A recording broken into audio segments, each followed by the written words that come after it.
Pete, welcome to the show, and it's great to get you on the show. There's lots to talk about. First of all, Katie and I want to find out a little bit what you think of the playoff series so far, and I know you got some great stories because you've attended a couple of those games. Yeah, I've had fun. It's always fun, and it's more fun with it not being in a bubble and getting back to some normalcy. Last round, the second round of the playoffs was about as fun as I've had in a long time. I mean, that Vegas and Colorado series was incredible, and I was just kind of hoping that would never end. We'll see what we get from these quote unquote conference finals, but I think the matchups aren't quite as good as the ones that we saw in the second round, and we'll see. But I'm excited. We've seen a lot of good hockey so far. And it looks like you actually got to enjoy some of the extracurricular activities as well, made your way down to the Coliseum for that game to support your Bruins. But we'd love to hear what that experience was like and just overall the environment there, because that place is rocking. Yeah, it's the first time in my life that I've ever tailgated a hockey game, and that was a very, very cool experience. And being from Boston, the arena is downtown, and all the parking is parking garages, so there's not really a tailgate atmosphere. And being able to go to the Coliseum, and you can say whatever you want about the Coliseum and the quality of a building that is, but they've got a great parking lot and they've got great fans, and it was a really, really good time being there. The game itself didn't go the way that I had hoped, but the experience of being there was very fun, and I'm glad that I got a chance to do it before they move to Belmont next year.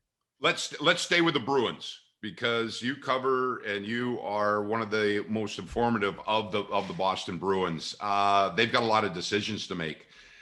Their core is getting up there in age, and you've got Krejci that's an unrestricted free agent. Going into the summer, and also to Tuukka Rask. Your thoughts on where the Bruins will be when they hit the ice for next season? I mean, it's a good question, because I think that their cup window is obviously closing. With those guys getting up there in age, and you would assume that you want to keep those guys around to kind of capitalize on the window that you have now. But I would have said the same thing last year when you had Zdeno Chara and Torrey Krug. And, I would say you want to keep those guys around to extend the window with the guys like Bergeron and things like that. But, they do seem to be intent on moving forward and transitioning into somewhat of a new era. They got younger on the blue line. So when it comes to Krejci, I think that's going to be an interesting decision. He sounded pretty unsure of whether or not he was going to be back. And in the past, he's expressed an intent on going back home over to Europe and playing there before he calls it quits. So, I'm interested to see what happens there. It also depends on, does Krejci stay if Taylor Hall stays? Does Taylor Hall stay if Krejci stays? Because you've got a lot of questions on that second line. That's been an issue for the Bruins for a little while, where they haven't been able to put together a full second line. As far as Tuukka Rask, I think Tuukka Rask wants to stay. He really likes it here. He lives here all year round. And I do think that you look at the way the league is trending with goaltending, and you want multiple good goaltenders on your roster, and you to have that insurance. You can see how it's bit a lot of teams. You look at the Pittsburgh Penguins this year. They had one goalie on the roster, and he was not good in the playoffs, and that sort of was their demise. So I think the Bruins are going to be, if they're smart, they keep Tuukka Rask around for like another year or two, and then, split duties with Swayman and transition into the Swayman era. I don't know what happens with Krejci. I wouldn't be shocked if he didn't return. And Pete, obviously you've covered a lot of sports, but what, at least in this playoffs, has surprised you maybe the most? Because it is a completely unconventional year. Like we said, the second round may be more exciting than these conference finals. What stood out to you as the most surprising thing so far in this postseason?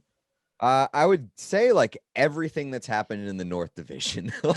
I know that you can say whatever you want about the Maple Leafs and their tendency to puke all over themselves when it matters in the playoffs, but it shouldn't have been surprising that they did that this year, and it was, because they didn't really have any excuses. Like in the years past, you could say, They were going up against a superior opponent. They're inexperienced. They ran into a hot goaltender, and just like a lot of things didn't go their way. And I don't think you can make any of those excuses this year. Obviously, John Tavares went down in game one, and that's a tough blow. But they outplayed the Canadians for the first 3 games, and then all of a sudden, when they have him up against the wall, and it basically the Habs were begging for mercy at that point. They were just, just please put us out of our misery.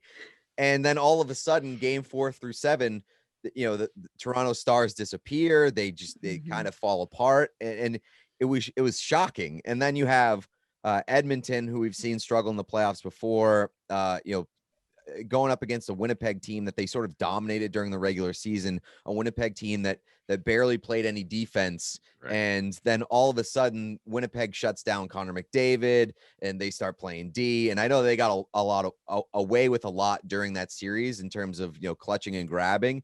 But I was shocked that Winnipeg was able to put together a defensive string of games where they could shut down the front end of that Edmonton lineup. And then they move on. They get exposed by Montreal of all teams, who's not really an offensively explosive team. And then all of a sudden, Winnipeg can't get anything against them. Obviously, it didn't help that they didn't have Mark Scheifele, one of their best players up front. And so, everything that's come out of that North Division has been pretty surprising. And the fact that the Canadians were the last team standing is probably the most surprising thing of all. Let's transition now and talk about a career transition. It's just been announced a little while ago that you'll be joining Bally Sports. Maybe describe your role that fans can expect you covering the NHL. Yeah, I'm going to be, I am the, sort of the voice of the NHL platform for Bally nationally. It's me and Carlin Baith, who works for the Kings. She's the Kings sideline reporter. She's great. We're both kind of tag teaming the NHL coverage. I'm doing the writing on the website.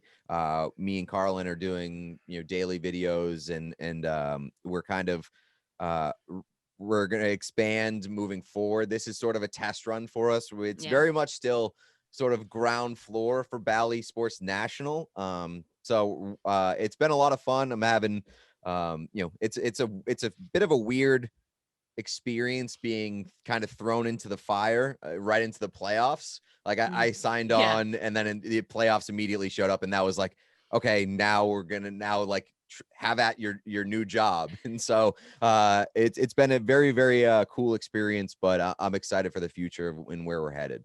That's the best way to learn, right? Is just diving right in full speed. I know Carlin actually, Jess Blaylock and I went on her very first little test run for some of her playoff video coverage, and we had a blast. She is just absolutely wonderful. So I'm sure you guys are having a good time. And something else you guys share in common is also your gaming and your Twitch. And I know that's something that you have a background in. And I went through your page. I think you said you're a terrible gamer, but talk to us a little bit about, just using that platform and how you've enjoyed that. Yeah, I mean, I'm not the best gamer, I'll tell you. It's been an experience, but I guess people are interested in watching bad gamers too. I guess it's sort of the way that I look at being an NHL franchise. It's like you either want to be so bad that it kind of is funny and will get you into the lottery and give you a good chance of getting a star talent, or you want to be so good that like you have a chance of winning a championship. And thankfully, I'm not dead in the middle. I'm on the bad end, so at least it's entertaining that way. But yeah, it started during the pandemic when sports shut down, and there was really nothing to do. I've always loved video games, and I was like, well, this seems to be a popular thing, and so I'll try my hand at streaming, and maybe it wasn't my intention to monetize a hobby, but it's become that, and that's a very, very cool thing to be able to do. And yeah, I mean, the Twitch thing is very cool because it's its own community. It's it's, you know, and now it's sort of expanded where I can do sports stuff on there too. Like, during the playoffs, for every game that goes into overtime, me and one of my buddies have been hopping on and just kind of hanging out and watching overtimes and reacting live to that. So that's been a lot of fun. And we do streams where we answer questions from viewers and sort of interact with the chat live. And it's a very, very cool experience.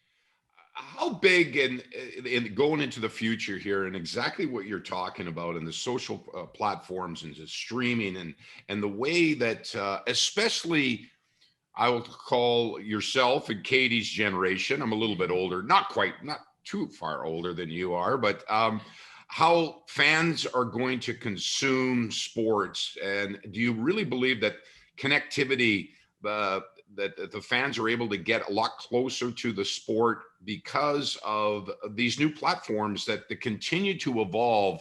And how big and how involved do you think it's going to be in the future? Let's say short term, and I'm going to say long term, let's say 5 years.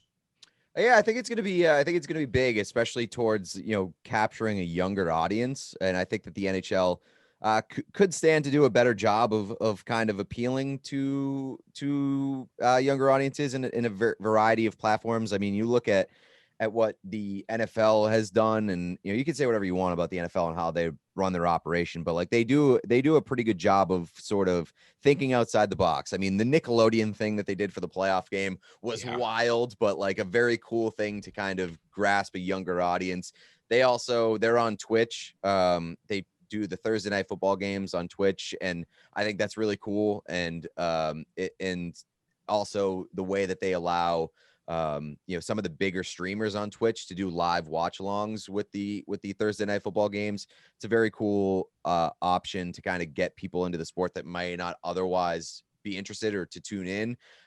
You know, I would love to see the NHL sort of go similar routes and sort of think outside the box, because I don't know how you guys feel about this, but like the way that I sort of view the way hockey is covered, it's sort of stale, and there's not a lot of creativity with how it's approached. And I like things that are, you know, you can try new things, and if they fail, they fail. But like, I like to see the league try new things and at least offer something new to the fan and to the viewer experience, because that's the only way to move forward. It's the only way to know what works, what doesn't, and what helps you grow as a sport. And I think that the NHL does have room to grow, to become more popular, become more visible, especially for younger people.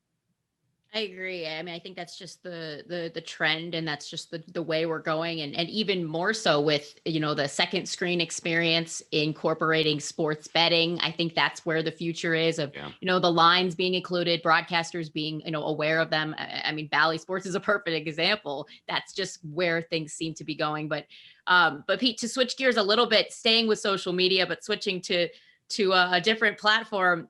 Your Twitter is something that I think everybody, you know, knows you for. Even before I knew who you were, I knew what your Twitter was. And I was always being sent funny tweets. So what is, you know, where did that come from? And just how did you sort of develop and identify your social voice? Because it's entertaining, to say the least. Yeah, I mean, it's been developing over time, and you know, there's been I would like to think that there's been somewhat of a maturation process over the years. But yeah, it goes back to the way that I think that hockey coverage is a bit stale. You know, that's not to say that everybody who covers hockey stinks or whatever, but like I did want to I think that my strength is my humor and my voice, and, you know, Twitter was the initial and original platform for that. Right. And it's how I kind of got my start even covering the sport, was just kind of delivering commentary on Twitter and getting a follower there, getting a following there. You know, I the way that I approach it is I just wanted to be able to cover the sport and be a voice for the sport that's different and maybe you know, a bit more entertaining or a bit more humorous than you might be able to find elsewhere. And so, you know, that's sort of the way that I approach it. You know, beforehand, a while ago, handful of years ago, I was the guy who was just kind of you know, putting out gifs and just just sending them out there without any real commentary or anything. And I got a big following that way, just kind of people wanting to see the highlights. But then, on a daily basis, people were asking me just to put out every single highlight. They were, making requests and things like that. And eventually I was like, well, I don't want to be this guy. I want to be able to sort of detach and not be on every single night and have to push out every single highlight without any commentary. So over time, it's developed where I put out, I do the GIFs still and I do the highlights and stuff, but I try to add a voice to it and I try to provide a little bit of commentary and things like that. And, I make jokes and all that. And it's a fun time. I just try to have a fun time. Yeah. And while obviously the fans are enjoying it, and it's another way for fans, especially hockey fans, to consume the sport and get attached to the sport. Pete, want to thank you for your time. I know you're busy. We've enjoyed this. We're going to have you back on again. We're going to dive a lot deeper into the National Hockey League as we get going towards even next year. And Pete, keep up the great work. And I know Bally Sports fans are going to see a lot of you, and we're going to enjoy it as your platform continues to expand. Thanks, Pete, for joining us. Appreciate it. Thank you very much for having me.